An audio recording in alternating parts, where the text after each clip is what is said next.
ಕೇಳ್ಕೊಂಡಿದ್ರಿಂದ ಇವತ್ತು ಅದನ್ನ ಪೋಸ್ಟ್ಪೋನ್ ಆಗಿದೆ. ಅಲ್ಲ ಇನ್ನೊಂಚೂರು ಮುಂದಕ್ಕೆ ಹಾಕ್ಬೋದಾಗಿತ್ತಲ್ವಾ? ಹಾಕಿದ್ರೆ ನಿಮ್ಗೇನು ಯೂಸ್ ಇದೆ? ಏನು ಯೂಸ್ ಇದೆ?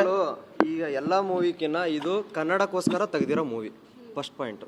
ಯಾಕಂದ್ರೆ ಇದರಲ್ಲಿ ಪ್ರತಿಯೊಂದು ಡೈಲಾಗ್ಗಳು ಕೂಡ ಕನ್ನಡಕ್ಕೋಸ್ಕರ ಮಾತಾಡಿರೋದು. ಹೌದ್ರಾ? ಹಂಗಿದ್ಮೇಲೆ ಇದನ್ನ ಭಾಳ ಎಲ್ಲ ಈ ಆಗಿರೋ ರಿಲೀಸ್ ಫಿಲಮ್ಗಿನ್ನ ಇದು ಜಾಸ್ತಿ ರಿಲೀಸ್ ಆಗ್ಬೇಕು, ಹೈಯೆಸ್ಟ್ ಗ್ರಾಸ್ ಲೆವೆಲ್ ದಾಟ್ಬೇಕು ಇದು. ಯಾಕಂದ್ರೆ ಇದು ಕನ್ನಡಕ್ಕೋಸ್ಕರ ತೆಗ್ದಿರೋ ಮೂವಿ. ಈ ಬಾಹುಬಲಿ ಅಂತ ಅದು ಇದು ಭಾಷೆಗಳು ತೆಗಿತಾರೆ, ಅದಕ್ಕೆ ಕಾಂಪಿಟೇಷನ್ ಕೊಡಂಗಿದೆ ಮೂವಿ ಇದು. ಹೌದ್ರಾ? ಅದು ಏನು ಒಂದು ಗ್ರಾಫಿಕ್ಸ್ ಏನಾದ್ರು ಇದೇನ ಇದರಲ್ಲಿ? ಒಂದು ಗ್ರಾಫಿಕ್ಸ್ ಕೂಡ ಒಂದು ಫೈಟ್ ಸೀನಲ್ಲಿ ಪ್ರತಿ ರಿಯಲಿಸ್ಟಿಕ್ ಆಗಿ ತೆಗ್ದಿರೋದು. ಯಾವ ಇಸ್ವಿಯಲ್ಲಿ ಬಂದಿದ್ರು ಕೂಡ ಈ ಮೂವಿನ ಒಂದು ಕನ್ನಡಕ್ಕೋಸ್ಕರ ತೆಗ್ದಿರೋ ಮೂವಿ, ಇದಕ್ಕೆ ಎಂಕರೇಜ್ ಮಾಡಬೇಕು. ಎಲ್ಲ ಥಿಯೇಟ್ರ್ಗಳು ಬಂದು ಮುಂದಕ್ಕೆ ತಗೊಂಡ್ಲೇಬೇಕು ಇವನ್ನ ಮೂವಿಗಳನ್ನು. ಕನ್ನಡ ಇಂಡಸ್ಟ್ರಿ ಒಂದು ಟೈಮ್ ಇದ್ದಾಗ ಮೇಲೆತ್ತದಂಥ ಸಿನಿಮಾ ಇದು. ಕನ್ನಡ ಇಂಡಸ್ಟ್ರಿಗೆ ಹೆಸರು ಕೊಟ್ಟಂಥ ಸಿನಿಮಾ ಇದು. ಆ ಟೈಮಲ್ಲಿ ಅಂಥ ಸಿನಿಮಾನ ತಗೊಂಡೋಗಿ ನೀವು ಎಂತೆಂಥ ಜಾಗದಲ್ಲಿ ರಿಲೀಸ್ ಮಾಡಿಬಿಟ್ಟು ಯಾವ ಥರ ಅವಮಾನ ಮಾಡ್ತಿದ್ದೀರಿ ನೀವು. ಸರ್, ಈಗ ನೆಕ್ಸ್ಟ್ ದರ್ಶನ್ ಅವ್ರ ಸಿನಿಮಾ ಮತ್ತೆ ರಿಲೀಸ್ ಆಗಬೇಕು ಅಂತಂದ್ರೆ ಏನೇನು ಪ್ಲಾನ್ ಮಾಡ್ಕೋಬೇಕು? ಯಾವ ಸಿನಿಮಾ ನೀವು ಎಕ್ಸ್ಪೆಕ್ಟ್ ಮಾಡ್ತಾ ಇದ್ದೀರಾ? ಮೇಡಮ್, ನೆಕ್ಸ್ಟು ನಾವು ಸಿನಿಮಾ ಯಾವುದೇ ಆಗಲಿ, ನಮ್ಮ ಬಾಸ್ ಯಾವ ಸಿನಿಮಾನಾದರೂ ಬಿಡಿ, ನಾವು ಅಭಿಮಾನಿಗಳು ನೋಡ್ತೀವಿ ಆಯಿತಾ. ನೀವು ಬಿಡೋದಕ್ಕೆ ಮುಂಚೆ ಜನರಿಗೆ ಒಂದು ಮೇನ್ ಥಿಯೇಟ್ರ್ ಕೊಡಿ. ಮೇನ್ ಥಿಯೇಟ್ರ್ ಕೊಟ್ಟು ಇಂಥ ಜಾಗದಲ್ಲಿ ಇಂಥ ಡೇಟ್ಗೆ ಹಿಂಗೆ ರಿಲೀಸ್ ಆಗ್ತಿದೆ ಅಂತ ಒಂದು ಅಪ್ಡೇಟ್ ಕೊಡಿ. ಜನಗಳು ಬರ್ತಾರೆ ಆಯಿತಾ. ಆ ಅಪ್ಪನಿಗೆ ದಿನ ಹಾಕಿದ್ರು ದಿನ ಬರೋಂಥ ಫ್ಯಾನ್ಸ್ಗಳಿದ್ದಾರೆ ನಮಗೆ ಆಯಿತಾ. ಅದನ್ನು ಬಿಟ್ಬಿಟ್ಟು ತಗೊಂಡು ಬಂದು ಎಲ್ಲ ಜೆ ಪಿ ನಗರದಲ್ಲಿ ಹಾಕ್ಬಿಟ್ಟು ಅದು ಅಪ್ಡೇಟೇ ಇಲ್ಲ. ಅದು ಬುಕ್ ಮೈ ಶೋವಲ್ಲಿ ಎಲ್ಲರೂ ಎಜುಕೇಟೆಡ್ ಇಲ್ಲ, ಎಲ್ಲ 90% ಅನ್ಎಜುಕೇಟ್ಗಳು ನಮ್ಮಂತ ಓದಿರೋರು ಇದ್ದಾರೆ ಆಯಿತಾ. ಅವ್ರು ಎಲ್ಲಿ ನೋಡ್ತಾರೆ ಹೇಳಿ? ಒಂದು ಪೇಪರ್ ಸ್ಟೇಟ್ಮೆಂಟ್ ನೋಡ್ತಾರೆ, ಇಲ್ಲೊಂದು ವಿಡಿಯೋ ನೋಡ್ತಾರೆ. ಏನಂದರೆ ನಿನ್ನೆ ಸಾಯಂಕಾಲ 6 ಗಂಟೆವರೆಗೂ ಚೆಕ್ ಮಾಡಿದ್ದೀವಿ ಜೆ ಪಿ ನಗರ ಸಿದ್ಧಲಿಂಗೇಶ್ವರ. ಇವಾಗ ನೀವು ನೋಡ್ಬೋದು ಇಲ್ಲಿ 10 ಈಗ ಎಷ್ಟು ಮಾರ್ನಿಂಗ್ 6:15 ಅಲ್ವಾ, 6:15 ಶೋಲ್ಡ್ ಔಟ್ ಅಂತ ತೋರಿಸ್ತಿದೆ.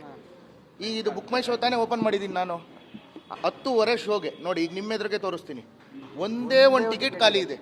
ಈಗ ಟಿಕೆಟ್ ಕೌಂಟ್ರ್ ಹಿಂಗೆ ನಡೀರಿ ಕ್ಯಾಮ್ರಾ ಸಮೇತ, ಎಲ್ಲಿ ಬುಕ್ ಆಗಿದೆ ಇಷ್ಟು ಟಿಕೆಟ್ ತೋರಿಸಿ. ಯಾರಿಗೂ ಅಪ್ಡೇಟ್ ಇಲ್ಲ. ಇಲ್ಲಿ ಜನ ನೋಡಿ, ಒಂದೇ ಒಂದು ಥಿಯೇಟರ್ ಇದೆ ಅಲ್ಲಿ ನೋಡಿ, ಅಲ್ಲೊಂಥರ ತೋರಿಸ್ತಿದೆ ಇನ್ನೊಂದು ಥಿಯೇಟರ್. ಎಲ್ಲ ಥಿಯೇಟರ್ ಹಿಂಗೆ ಆಗ್ತಾ ಇದೆ. ಯಾಕೆ ಈ ಥರ ಆಗ್ತಾ ಇದೆ ಗೊತ್ತಾಗ್ತಾ ಇಲ್ಲ. ಇದು ಏನು ಅವ್ರ ಹೆಸರು ಹಾಳು ಮಾಡ್ಬೇಕು ಅಂತ ಮಾಡ್ತಾ ಇದಾರೆ ಎಲ್ಲರೂ. ಒಂದು ಅಪ್ಡೇಟ್ ಇಲ್ಲ. ನಿನ್ನೆ ಸಾಯಂಕಾಲ ಎಲ್ಲರಿಗೂ ಗೊತ್ತಾಗಿರೋದು ಇದು ವಿಷಯ. ಈಗ ಇವ್ರು ಕೇಳಿದ್ರೆ ಪೇಟಿಎಂ ಅಲ್ಲಿ ಬುಕ್ ಮಾಡಬೇಕು, ಪೇಟಿಎಂ ಅಲ್ಲಿ ಬುಕ್ ಮಾಡಬೇಕು ಅಂತ ಹೇಳ್ತಾರೆ. ಬುಕ್ ಮೈ ಶೋ ಅಲ್ಲಿ ಇದೆಯಲ್ಲ, ಈಗ 10:15 ಶೋ ತೋರಿಸಿ ನಿಮ್ಮ ಕ್ಯಾಮ್ರಾದಲ್ಲಿ, ಒಂದೇ ಒಂದು ಟಿಕೆಟ್ ಇದೆ. ಸರಿ ಸರ್, ಈಗ 10:15 ತನಕ ಇಲ್ಲೇ ಇರಿ ಸರ್, ಈಗ ಕೌಂಟ್ರಲ್ಲಿ ನಡ್ರಿ ಸರ್. ಇಷ್ಟು ಟಿಕೆಟ್ ಬುಕ್ ಆಗಿದೆಯಾ ತೋರಿಸಿ. ಒಂದೇ ಒಂದು ಟಿಕೆಟ್ ಇದೆ ನೋಡಿ, ಇಲ್ಲಿ ತೋರಿಸ್ತಾ ಇದ್ದೀನಿ. ಇಷ್ಟು ಟಿಕೆಟ್ ಬುಕ್ ಆಗಿದೆಯಾ ತೋರಿಸಿ ನೋಡೋಣ. ನಾವು ಇಷ್ಟು ಜನ ಏನು ಅನ್ಕೊಂಡು ಬಂದಿದ್ದೀವಿ ಗೊತ್ತಾ? ಇದೇ ಪಬ್ಲಿಕ್ ಟಿವಿನವ್ರು ಎಲ್ಲರೂ ಇರಿ ನೋಡೋಣ. ಇರ್ತೀರಾ? ಹೌಸ್ಫುಲ್ ಹಾಳು ಮಾಡ್ಬೇಕು ಅಂತ ಇದರ ಮಾಡ್ತಾ ಇದಾರ. ಅಭಿಮಾನಿಗಳಿಗೆ ಕರೆಕ್ಟ್ ಪ್ರಮೋಷನ್ ಸರ್ ಯಾರ್ದು ಅನ್ನೋದು ಎಲ್ಲರಿಗೂ ಗೊತ್ತಿರುತ್ತೆ. ಇದನ್ನ ನಾವ್ ಹೇಳ್ಬೇಕಾಗಿಲ್ಲ, ನಿಮ್ಗೂ ಮೀಡಿಯಾದವ್ರಿಗೂ ಚೆನ್ನಾಗಿ ಗೊತ್ತಿದ್ದು. ಪ್ರಮೋಷನ್ ಮಾಡಬೇಕು. ನವಗ್ರಹಗೆ ಯಾವ ತರ ಪ್ರಮೋಷನ್ ಕೊಟ್ರು, ಡಿಜಿಟಲ್ ಮೀಡಿಯಾಗಳಿಗೂ ಕೂಡ ಅಪ್ಡೇಟ್ ಇಲ್ಲ. ಪ್ರತಿ ದಿನ ವಿಡಿಯೋಗಳು ನೋಡ್ತೀವಿ ಯೂಟ್ಯೂಬ್ ಅಲ್ಲಿ, ಒಂದು ಅಪ್ಡೇಟ್ ಇಲ್ಲ. ಕ್ರಾಂತಿವೀರ ಸಂಗೊಳ್ಳಿ ರಾಯಣ್ಣ ಎಂತ ಒಳ್ಳೆ ಕನ್ನಡ ಸಿನಿಮಾ. ದರ್ಶನ್ ಸಿನಿಮಾ ಅಂತ ನೋಡ್ಬೇಡಿ, ಇದನ್ನ ಕನ್ನಡ ಸಿನಿಮಾ ಅಂತ ನೋಡ್ರಿ. ಇದನ್ನ ಜನವರಿ 26ಕ್ಕೆ ರಾಯಣ್ಣನ ಬರ್ತಡೇ ದಿವಸ ಬಿಡ್ಬೋದಿತ್ತಲ್ವಾ? ಏನಕ್ಕೆ ಇನ್ನು ಒಂದು ತಿಂಗಳು ವೆಯ್ಟ್ ಮಾಡಕ್ಕಾಗ್ತಿರಲ್ವಾ? ಇಲ್ಲ ಸರ್, ಏನಂದ್ರೆ ಇದು ಸಿನಿಮಾ ತಂಡದವರು ಡಿಸ್ಟ್ರಿಬ್ಯೂಷನ್ ಇಂದ ಹಿಡಿದು ಪ್ರತಿಯೊಬ್ರು ತಪ್ಪು. ಇದು ಥಿಯೇಟರ್ ಅವ್ರು ಮಾಡ್ತಿರೋದ ಅಥವಾ ಏನಿದು ನಮ್ಗೆ ಅರ್ಥನೇ ಆಗ್ತಾ ಇಲ್ಲ. ಇಲ್ಲಿ ನೋಡಿ, ಇದು ಸ್ಕ್ಯಾಮ್ ತಾನೆ. ಒಬ್ಬ ವ್ಯಕ್ತಿನ ತುಳಿಬೇಕು, ಈ ಮಟ್ಟಕ್ಕೆ ತುಳಿಬಾರ್ದು. ನಾವು ಎಲ್ಲಾನು ಸಹಿಸ್ಕೊಂಡು ಸುಮ್ಮನಿದ್ದೀವಿ. ಒಂದು ಮಾತು ಹೇಳ್ತೀನಿ, 1000 ಜನ ಖಾಲಿ ಥಿಯೇಟ್ರು ಮೀಡಿಯಾದವ್ರು ಬಂದು ಎಷ್ಟೊಂದು ಜನ ವಿಡಿಯೋ ಮಾಡ್ಕೊಂಡು ಹೋದ್ರು. ಜನ ಬರ್ತಾ ಇಲ್ಲ, ಡಿ ಬಾಸ್ ಅಭಿಮಾನಿಗಳು ಕಮ್ಮಿ ಆಗೋದ್ರು, ಈ ತರ ತೋರಿಸ್ತಾರೆ. ಅಭಿಮಾನಿಗಳು ಯಾವತ್ತೂ ಬಿಟ್ಕೊಡಲ್ಲ, ಎಲ್ಲರೂ ಕೂಗಾಗ್ತಾರೆ ಜೈ ಡಿ ಬಾಸ್, ಜೈ ಡಿ ಬಾಸ್, ಜೈ ಬಾಸ್. ಸಾಯೋವರೆಗೂ ಡಿ ಬಾಸ್ ಅಭಿಮಾನಿಗಳೇ. ಒಂದೇ ಒಂದು ಮಾತು ಹೇಳ್ತೀನಿ, 1000 ಜನ 1000 ಮಾತಾಡ್ಲಿ, 1000 ಜನ ಫೇಕ್ ಪ್ರಮೋಷನ್ ಮಾಡಲಿ, ನಮ್ಗೆ ಅವಶ್ಯಕತೆ ಇಲ್ಲ. ನಾವು ಒಬ್ರಿದ್ರು 100 ಆನೆ ಬಲ ತರ ನಮ್ಮ ಬಾಸಿಗೆ ನಾವು ಸಪೋರ್ಟ್ ಕೊಡ್ತೀವಿ. ಒಬ್ರಿರ್ಬೋದು ಅಭಿಮಾನಿಗಳು ಇವತ್ತು ಆಯ್ತಾ. ಸತ್ರು ಬದುಕಿದ್ರು, ನಾವು ಸತ್ತು ಇಲ್ಲೇ ಮಣ್ಣಾದ್ರೂ ಕೂಡ ನಮ್ಮ ಡಿ ಬಾಸಿನ ಬಿಟ್ಕೊಡೋ ಮಾತೇ ಇಲ್ಲ ಆಯ್ತಾ. ಒಂದು ಮಾತು ಹೇಳ್ತೀನಿ, ನೀವು 1000 ಥರ ಯೋಚನೆ ಮಾಡಿ. ನಿಜವಾಗ್ಲೂ ಹೇಳ್ತಿದ್ದೀನಿ, ನೀವು ಏನೇ ಮಾಡಿದ್ರು ನಮ್ಮ ಬಾಸ್ ಹೆಸರನ್ನ ಕೆಳಗಡೆ ಬೀಳಕ್ಕೆ ನಿಮ್ಮ ಅಪ್ಪನ ಹಣೆಗೂ ಸಾಧ್ಯ ಇಲ್ಲ.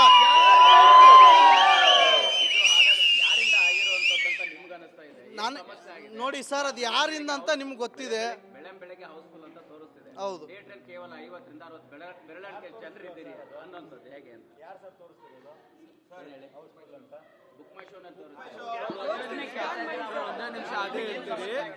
ಸರ್ ನಾನು ಕಾಲೇಜ್ ಸ್ಟೂಡೆಂಟ್, ಇವತ್ತು ಇಂಟರ್ನಲ್ ಎಕ್ಸಾಮ್ ಐತೆ.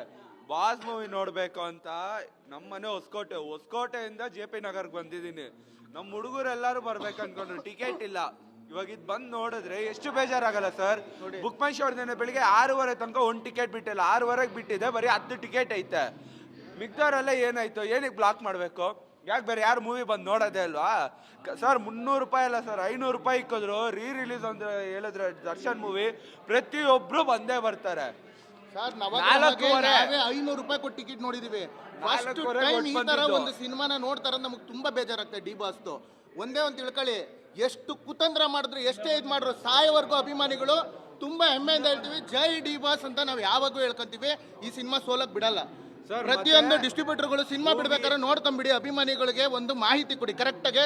ಸಿನಿಮಾ ಇಂತಿಂತ ಡೇಟ್ಗೆ ಯಾವ ಮೀಡಿಯಾ ಚಾನಲ್ ಬೇಕಾಗಿಲ್ಲ ನಮ್ಗೆ, ನಾವೇ ಪ್ರಮೋಷನ್ ಮಾಡ್ಕೊಂತೀವಿ, ಅಭಿಮಾನಿಗಳೇ ಪ್ರಮೋಷನ್ ಮಾಡ್ತೀವಿ. ನೀವು ಆಗಿಲ್ವಾ, ನಿಮ್ ಕೈಗೆ ಆಗಿಲ್ವಾ? ಒಂದು ಮಾತು, ನೆಕ್ಸ್ಟ್ ತಿಂಗ್ಳು ಈ ಡೇಟಿಗೆ ಬಿಡ್ತಾ ಇದೀರ ಅಂತ ಹೇಳಿ ಸರ್. ಒಂದು ಫ್ಯಾನ್ ಕ್ಲಬ್ ಅಲ್ಲ, ಇಡೀ ಕರ್ನಾಟಕದಲ್ಲಿರೋ ಪ್ರತಿಯೊಬ್ಬ ದರ್ಶನ್ ಅಭಿಮಾನಿ ಅವನೇ ನಿಂತು ಪ್ರಮೋಷನ್ ಮಾಡ್ತಾನೆ. ಅದು ತಾಕತ್ತು ದರ್ಶನ್ ಫ್ಯಾನ್ಸ್ ಅಂದ್ರೆ. ಸುಮ್ನೆ ಯಾರು ಅನ್ಕೊಳಲ್ಲ. ಓಕೆನಾ? ಇನ್ಮೇಲೆ ನೋಡೋಣ ಸರ್. ಈ ಮೂವಿ ಹಿಂಗ್ ಆಯ್ತಲ್ಲ, ನೆಕ್ಸ್ಟ್ ಮೂವಿ ರಿಲೀಸ್ ಮಾಡ್ಬೇಕಾದ್ರೆ ಅವಾಗ ತೋರಿಸ್ತೀರೇನು ಅಂತ. ನೋಡಿ ಸರ್, ಈಗ ಪ್ರಮೋಷನ್ನು ಮಾಡೋಂಥದ್ದು ಏನು ಬೇಕಾಗಿಲ್ಲ ಆಯಿತಾ. ಒಂದು ಅಪ್ಡೇಟ್ ಕೊಟ್ಟು ಬಂದು ನೀವೇ ಹೇಳಿದ್ದಿದ್ರೆ, ಯಾರು ರಿಲೀಸ್ ಮಾಡಿದ್ರಲ್ಲ ನೀವೇ ಇಂಥ ಡೇಟ್ಗೆ ಇಂಥ ಥಿಯೇಟ್ರಿಗೆ ಅಂತ ಒಂದು ವಿಡಿಯೋ ಅಪ್ಲೋಡ್ ಮಾಡಿದರೆ ಇವತ್ತು ನಾವು ಫ್ಯಾನ್ಸ್ಗಳೆಲ್ಲ ನಾವು ಅದನ್ನು ಪಬ್ಲಿಸಿಟಿ ಮಾಡ್ತಾ ಇದ್ವಿ. ಅದು ತಪ್ಪು ಮಾಡಿದ್ದೀರ ನೀವು. ನಿಜವಾಗ್ಲೂ ಹೇಳ್ತಿದ್ದೀನಿ, ಈ ಸಿನಿಮಾ ತುಂಬ ಕನ್ನಡ ಇಂಡಸ್ಟ್ರಿಗೆ ಒಂದು ಹೆಸರು ಕೊಟ್ಟಂಥ ಸಿನಿಮಾ. ಅದು ಅಲ್ಲದೆ ನಮ್ಮ ಸ್ವಾತಂತ್ರ್ಯ ಹೋರಾಟಗಾರರ ಸಿನಿಮಾ ಸಂಗೊಳ್ಳಿ ರಾಯಣ್ಣದು, ಅಂಥ ಸಿನಿಮಾನ ಹಾಳು ಮಾಡ್ತಾ ಇದ್ದೀರಾ. ನಿಜವಾಗ್ಲೂ ತುಂಬ ಬೇಜಾರಿದೆ. ಅಲ್ಲಲ್ಲ ನಾನು ಹೇಳ್ತೀನಿ ಕೇಳಿ, ಪಬ್ಲಿಸಿಟಿಲಿ ಒಂದು ನಿಮಿಷ ಪೂರ್ತಿ ಮಾತಾಡಕ್ ಬಿಡಿ. ಪಬ್ಲಿಸಿಟಿಯಲ್ಲಿ ಹಾಳು ಮಾಡಿದಿರ, ಸಿನಿಮಾ ಹಾಳಾಗಿಲ್ಲ, ಪಬ್ಲಿಸಿಟಿಲಿ ಹಾಳು ಮಾಡಕ್ಕಿದ್ದೀರ ಆಯ್ತಾ. ಇದು ಒಂದು ನಿಮಿಷ ನಾನು ಹೇಳ್ತಾ ಕೇಳಿಸ್ಕೊಳ್ಳಿ. ಈ ಸಿನಿಮಾ ಪಬ್ಲಿಸಿಟಿಲಿ ತುಂಬ ಲೋ ಮಾಡಕ್ಕಿದ್ದೀರ. ಪರವಾಗಿಲ್ಲ, ನಿಜವಾಗ್ಲೂ ನಾವು ಅಭಿಮಾನಿಗಳು ಬಿಟ್ಕೊಡಲ್ಲ. ಇವಾಗ ನೆಕ್ಸ್ಟ್ ಶೋಗೆ ನೋಡ್ತಾ ಇರಿ ನೀವೇ ಜನ ಆಯ್ತಾ, ಬರ್ತಾರೆ 100% ನಿಜ. ಎಲ್ಲರಿಗೂ ಹೇಳ್ತಿದ್ದೀನಿ, ಬುಕ್ ಮೈ ಶೋ, ಪೇಟಿಎಮ್ಮು ಎಲ್ಲ ಸುಳ್ಳು. ಥಿಯೇಟ್ರ್ ಖಾಲಿದೆ, ದಯವಿಟ್ಟು ಥಿಯೇಟ್ರಿಗೆ ಬನ್ನಿ ಥಿಯೇಟ್ರಿಗೆ ಬನ್ನಿ ಆಯ್ತಾ. ನೀವು ಟಿಕೆಟ್ ಇಲ್ಲ ಅಂತೇಳಿ ಆಮೇಲೆ ನಾನು ನಿಂತ್ಕೊಂಡು ನೋಡೋಣ ಅಂತ ಬಂದಿದ್ದಕ್ಕೆ ಫುಲ್ ನಂಗೆ ಸೀಟ್ ಸಿಕ್ತು. ನಿಜವಾಗ್ಲೂ ಹೇಳ್ತೀನಿ, ಬುಕ್ ಮೈ ಶೋ, ಪೇಟಿಎಮ್ ಎಲ್ಲ ಫೇಕು. ಆದರೆ ಹೌಸ್ಫುಲ್ ಅಂತ ತೋರಿಸ್ತಿದೆ, ಅದನ್ನ ಯಾರು ನೀವು ನಂಬೇಡಿ. ನಿಜವಾಗ್ಲೂ ಥಿಯೇಟ್ರ್ ಖಾಲಿ ಇದೆ, ಅದರಲ್ಲೆಲ್ಲ ತೋರಿಸ್ತಾ ಇದ್ದ ಫೇಕು. ಬನ್ನಿ, ಥಿಯೇಟ್ರ್ ಖಾಲಿ ಇದೆ, ಎಲ್ಲ ಬಂದು ಸಿನಿಮಾ ನೋಡೋಣ ಬನ್ನಿ.